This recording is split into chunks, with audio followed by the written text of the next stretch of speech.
Hello everyone and welcome back to the Belgian Beer Brothers channel. Cedric here in Antwerp, and since it's Tuesday we're doing another brewery breakdown.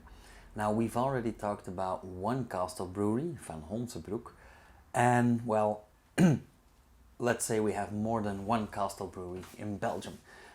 We have a lot of castles either way, but we also have Castle ter Dolen, which is a brewery located in Castle de Dool in Helchteren, and that's quite literally the other side of the country compared to Van Honsebroek.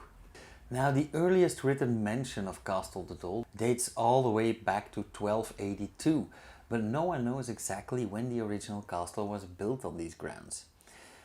Over the years, or actually over the centuries, it was often used as a summer residence or a refuge for the abbots of the neighboring Sint-Truiden Abbey, and it was often the subject of or reason for conflict.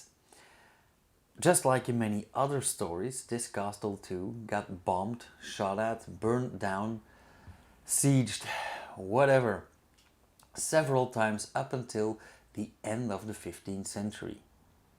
The current castle was erected in the early 16th century, but that has seen its fair share of violence too, leading up to and during the French Revolution, after which it was sold off to private owners.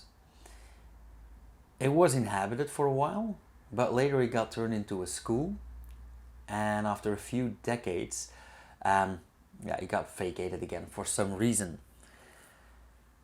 During the wars, and mainly the First World War, it was a perfect spot to house German soldiers, so they did. And luckily back then it didn't hold a brewery yet, because they would have taken it all. After the war, it was inhabited again for a short while, until in 1977 it was abandoned once more. Now, during its more or less 15 years of vacancy, it had decayed quite a lot. And in 1993, brewer's daughter Mieke Desplenter bought the castle with some clear plans, namely to renovate the castle and put in a brand new modern brewery to run with her dad and her sister. She grew up around beer and brewing, so this wasn't odd at all, actually. Now, first, let's look at Mieke's history. Mieke Desplenter is the daughter of Armand Desplenter. For those of you that go, aha, Armand right now, not that one. You might be thinking of Drie Fontaine's Armand de Belder, of whom I have a photo here from his funeral. This story is about Armand Desplenter, not de Belder. So not Opa Geus.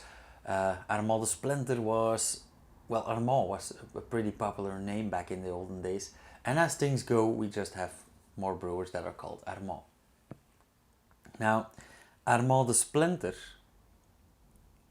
has his roots in Dentergem, West Flanders, and was a descendant of Henri Desplenter, founder of Brewery Desplenter in 1896, which formed Riva in 1968 and which would later become part of Liefmans before it got sold off to Duvel Moordgat. Remember Dentergem Sweet Beer and Lucifer? Well, Armand used to brew all those. Until 1974, when he migrated all the way across the country to Limburg to start a new quiet life with his family, because his wife was actually from Limburg. But apparently brewing is in the blood with the Desplenter family.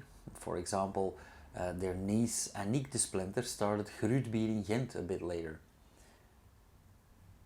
Now let's go back to the early 90s. So, Mieke bought the castle and immediately started renovating, of course with the help of her sister Inge and her dad Armand. They put in a state-of-the-art brewery with a 25 hectoliter kettle and 6 CCTs.